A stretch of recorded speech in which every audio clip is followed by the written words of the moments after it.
아침 신문에 실린 주요 기사 점검해보는 조간신문 브리핑 시간입니다. 주요 신문들은 정부의 세법 개정안 후속 조치와 종합소득 과세 이후 자산가들의 움직임을 비중 있게 다루고 있습니다. 먼저 한국경제신문부터 보겠습니다.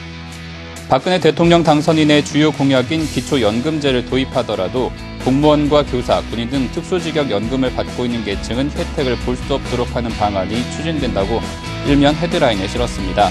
기초연금제는 만 65세 이상 노인에게 매달 20만 원을 지급하는 제도인데요. 특수직역 연금 수혜자는 이미 노후 소득을 보장받고 있고 국민연금 가입 대상도 아닌 만큼 수혜 대상에서 제외될 것이란 보도입니다.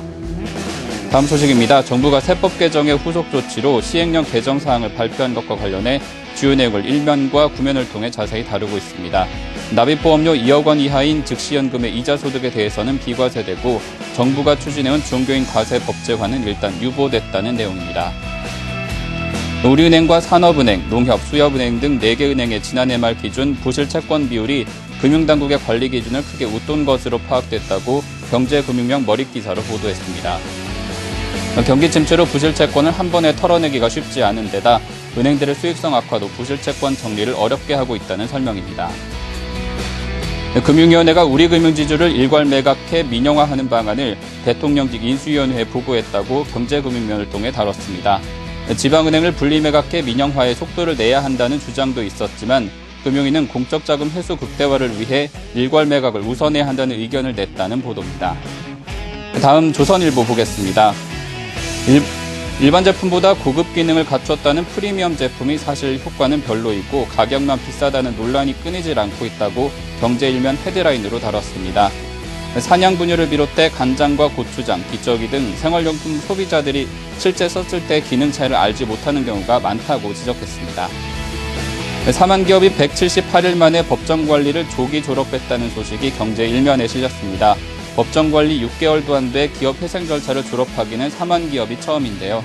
이는 수년 이상 걸리던 기업 회생 절차를 간소화하고 채권단 의견을 반영해 6개월 안에 기업 회생 절차 졸업을 유도하는 패스트트랙 제도 때문이라는 설명입니다. 이번에는 중앙일보 보겠습니다.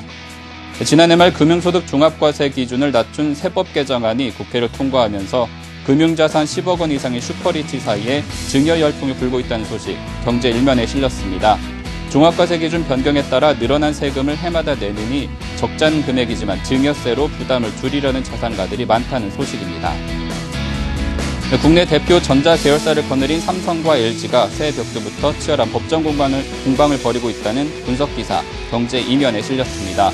LG전자가 냉장고 비교 광고 관련해 100억 원대 손해배상 소송을 삼성전자에 제기하자 나흘 뒤인 지난 15일 삼성디스플레이는 LG디스플레이에 대해 LCD 특허 무효 심판 청구를 냈습니다. 두 회사의 법정 공방은 경쟁에서 우위에 서기 위한 전략으로 단기간에 끝나지 않을 전망입니다. 끝으로 동아일보 가보겠습니다. 롯데가 서울역의 첫 도시명 아울렛 매장을 오늘 오픈 예정인데 이처럼 백화점터를 아울렛으로 바꾸는 업체가 늘고 있다는 소식 경제일면에 실렸습니다. 저성장으로 인한 소비 침체로 백화점보다는 합리적인 가격의 아울렛이 전성기를 맞았다는 내용입니다.